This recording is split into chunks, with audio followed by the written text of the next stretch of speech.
Assalamualaikum warahmatullahi wabarakatuh. Bagaimana kabar kalian hari ini? Baik, alhamdulillah. Perkenalkan, nama saya Vivi Maulida dari Institut Agama Islam Syarifuddin Wonorejo Lumajang, Prodi PAI, semester 6 kelas C. Baik, sebelum kita memulai kegiatan pembelajaran hari ini, marilah kita berdoa terlebih dahulu. Siapa ketua kelasnya? Oke, silakan dipimpin doanya. Selesai ya. Kemudian selanjutnya, apa ada yang tidak hadir hari ini? Siapa? Diana. Kemana? Sakit. Oke, selanjutnya siapa lagi? Doni. Kemana? Izin. Acara keluarga. Ada suratnya? Tidak ada? Oke, lain kali harus ada suratnya ya. Kemudian materi kemarin membahas tentang apa? Memahami aliran-aliran dan tokoh-tokoh ilmu kalam. Oke, karena kemarin sudah mempelajari tentang memahami aliran-aliran dan tokoh-tokoh ilmu kalam, maka hari ini kita akan membahas tentang menghindari akhlak tercela. Nah, yang pertama kita harus pahami dulu apa sih akhlak tercela ini. Ada yang tahu akhlak tercela itu apa? Ayo angkat tangan. Tidak ada yang tahu? Perilaku buruk, boleh. Sifat yang tidak baik, boleh. Sudah, itu saja. Nah, jadi akhlak tercela ini merupakan suatu tindakan atau perilaku yang mencerminkan nilai-nilai yang buruk, nilai-nilai yang negatif, dan dilarang oleh Allah Subhanahu wa Ta'ala. Kemudian apa saja sih jenis-jenis dari akhlak tercela ini? Ada yang tahu? Angkat tangan. Mabuk-mabukan, iya benar. Berjudi, iya benar. Kemudian apalagi? Sudah? Korupsi dan mencuri itu termasuk akhlak tercela apa bukan? Benar ya? Kemudian berzina. Kemudian apalagi? Mengkonsumsi narkoba dan masih banyak lagi. Nah, jadi hari ini kita akan membahas tentang berbagai tindakan yang harus kita hindari dalam akhlak-akhlak tercela ini. Nah, kemudian sebelum kita berlanjut ke materi, silakan kalian simak beberapa gambar berikut ini. Nah, jadi ini adalah orang yang ditangkap setelah mabuk-mabukan. Kemudian ini adalah orang yang ditangkap setelah berjudi. Kemudian ini adalah orang yang ditangkap setelah berzina. Kemudian ini adalah orang yang ditangkap setelah mengkonsumsi narkoba. Kemudian ini adalah orang yang ditangkap setelah berkorupsi. Nah, yang pertama adalah mabuk-mabukan. Apa sih mabuk-mabukan ini? Mabuk-mabukan adalah suatu perbuatan mengkonsumsi minum-minuman keras sehingga melalaikan jati dirinya sebagai makhluk Allah sekaligus wakil Allah di bumi. Allah juga sudah memperingatkan kita dalam surat Al-Maidah ayat 90 yang berbunyi, Ya ayyuhallazina innamal khamru wal maisyiru wal ansabu wal azlamu rijsun min amali syaitani fajtanibuhu la'alakum tatakun. Yang artinya, wahai orang-orang yang beriman, dan sesungguhnya minum-minuman keras, minum-minuman khamr, berjudi, serta berkorban untuk berhala merupakan suatu perbuatan syaitan, dan jauhilah perbuatan-perbuatan tersebut agar kamu mendapat keberuntungan. Nah, jadi dari peringatan tersebut, maka sebagai umat Islam kita wajib untuk menghindari perbuatan minum-minuman keras ini. Kemudian, apa saja sih jenis-jenis dari minum-minuman yang memabukkan ini? Ada banyak seperti alkohol, bir, anggur merah, dan sejenisnya. Kemudian, bagaimana sih dampak negatif dari mabuk-mabukan ini? Ada banyak. Yang pertama, kita juga akan mengalami kesehatan menurun.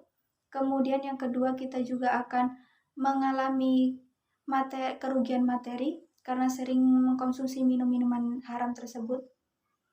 Dan bagaimana sih cara kita agar terhindar dari perilaku mabuk-mabukan ini? Yang pertama, kita harus mendekatkan diri kepada Allah Subhanahu wa Ta'ala. Yang kedua, kita harus senantiasa bergaul di lingkungan-lingkungan yang positif. Yang ketiga, kita harus berada di dekat orang-orang yang berpikiran positif.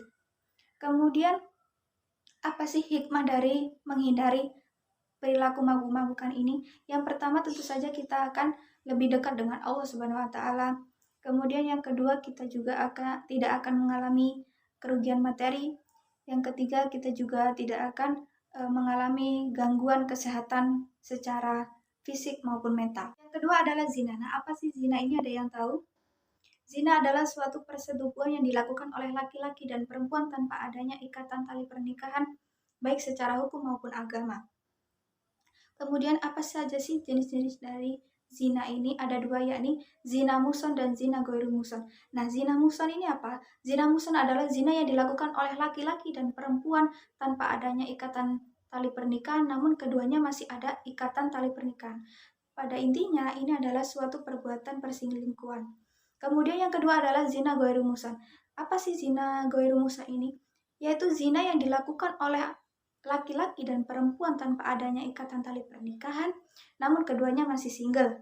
Nah, jadi hukuman untuk pelaku zina ghairu muhsan ini yakni adalah dicambuk sebanyak 100 kali. Kemudian bagaimana sih cara kita agar terhindar dari perbuatan zina ini? Yang pertama, kita harus mendekatkan diri kepada Allah Subhanahu wa taala. Yang kedua, kita harus senantiasa bergaul dengan orang-orang yang baik. Kemudian yang ketiga, kita juga harus menutup aurat. Yang keempat, kita harus menjaga pandangan kita. Kemudian yang kelima, apabila kita mempunyai pasangan dan usia kita sudah cukup, maka sebaiknya kita harus menjalin tali pernikahan agar sah secara hukum dan agama. Kemudian apa saja dampak negatif dari zina ini? Ada banyak sekali.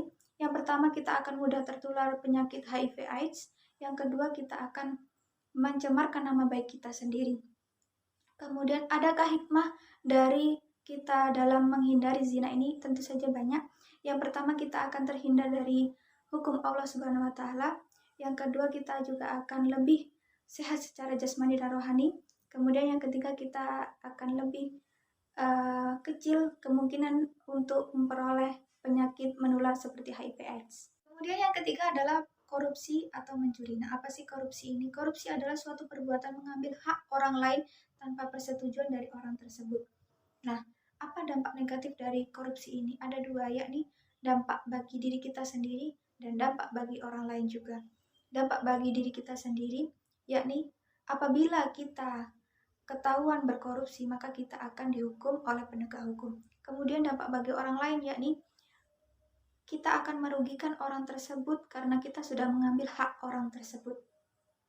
Selanjutnya, bagaimana cara menghindari perilaku korupsi ini? Yang pertama, kita harus mendekatkan diri kepada Allah Subhanahu wa taala. Yang kedua, kita harus senantiasa bersyukur dengan apa yang sudah kita miliki. Yang ketiga, kita harus berinteraksi dengan orang-orang yang baik. Kita juga harus berinteraksi di lingkungan-lingkungan yang baik. Kemudian, adakah hikmah dari kita menghindari korupsi ini? Tentu saja ada. Yang pertama, kita juga akan lebih tenang dalam menjalani kehidupan. Yang kedua, kita juga tidak akan mendapat hukuman dari Allah, baik juga negara. Kemudian kita juga akan merasa lebih tentram dalam kehidupan. Kemudian selanjutnya adalah berjudi. Nah, apa sih berjudi ini? Berjudi adalah suatu pertandingan atau perlombaan untuk memperoleh keuntungan dalam sebuah permainan. Nah, apa saja sih jenis-jenis berjudi dalam masyarakat kita? Seperti menyambung ayam, kerapan sapi, dan lain sebagainya. Kemudian, apa saja dampak negatif dari berjudi ini? Tentu saja banyak. Yang pertama adalah kita akan mendapat dosa dari Allah Subhanahu wa taala. Yang kedua, kita akan mengalami kerugian secara materi. Kemudian bagaimana cara kita agar terhindar dari perilaku berjudi ini? Yang pertama, kita harus mendekatkan diri kepada Allah Subhanahu wa taala. Yang kedua, kita sekali lagi harus berada di lingkungan-lingkungan yang positif. Kita harus bergaul dengan orang-orang yang berperilaku positif. Kemudian adakah hikmah dari menghindari perilaku berjudi ini? Tentu saja ada. Yang pertama, kita akan terhindar dari hukum Allah. Kemudian juga kita akan terhindar dari hukum negara. Nah, yang terakhir adalah mengkonsumsi narkoba. Nah, narkoba ini apa sih? Narkoba adalah singkatan dari narkotika, psikotropika, dan bahan-bahan adiktif lainnya. Kemudian apa saja sih jenis-jenis dari narkoba ini? Seperti sabu-sabu, ganja, dan masih banyak lagi. Kemudian apa saja sih dampak negatif dari mengkonsumsi narkoba? Yang pertama, kesehatan kita akan menurun. Yang kedua adalah kita akan mendapat dosa dari Allah Subhanahu wa taala. Kemudian yang ketiga, kita juga akan terhalang dalam melakukan beribadah karena sudah mengkonsumsi barang-barang haram tersebut. Kemudian bagaimana sih cara menghindari perilaku mengkonsumsi narkoba ini? Yang pertama, kita harus mendekatkan diri kepada Allah Subhanahu wa taala. Yang kedua, sekali lagi kita harus berada dan bergaul di lingkungan yang positif, bergaul dan berinteraksi dengan orang-orang yang berpikiran positif. Kemudian selanjutnya, adakah hikmah dari menghindari mengkonsumsi narkoba ini? Yang pertama, kita juga akan terhindar dari hukum Allah Subhanahu wa taala, kita juga akan terhindar dari hukum negara. Selanjutnya kita akan juga lebih sehat. Dan yang terakhir, kita juga tidak akan mengalami kerugian secara materi karena tidak mengkonsumsi narkoba. Dari sini apa ada yang mau ditanyakan dari penjelasan saya tadi? Ya, silakan. Oke, jadi bagaimana cara menyikapi teman kita yang apabila mengkonsumsi narkoba namun kita tidak ingin menyakiti atau menyinggung perasaannya? Jadi, kita ajak dia untuk mengikuti pergaulan kita, yakni pergaulan-pergaulan yang positif.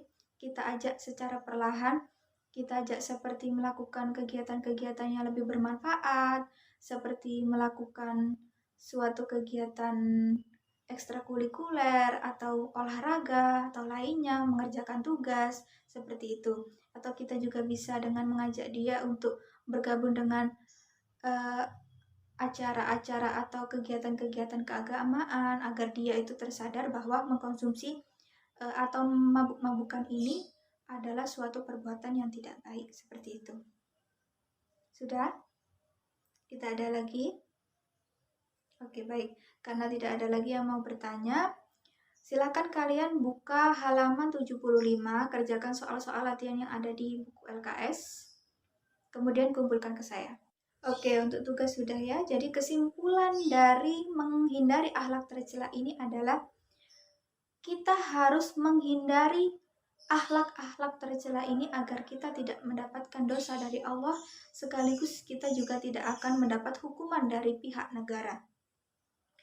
Karena kita sebagai umat muslim harus mentaati segala aturan yang ada di negara kita, kita juga harus mentaati aturan-aturan yang sudah diberikan oleh Allah Subhanahu wa taala. Kemudian dengan mengkonsumsi barang-barang haram atau melakukan akhlak-akhlak tercela tersebut tidak ada gunanya bagi kita. Sebaiknya kita melakukan hal-hal yang lebih bermanfaat bagi diri kita sendiri dan menjalani hidup kita dengan aman, tentram, dan damai. Baik, mungkin itu saja penjelasan dari saya. Kurang lebihnya saya mohon maaf apabila ada kesalahan atau tutur kata yang kurang baik atau perilaku saya yang kurang berkenan selama saya mengajar.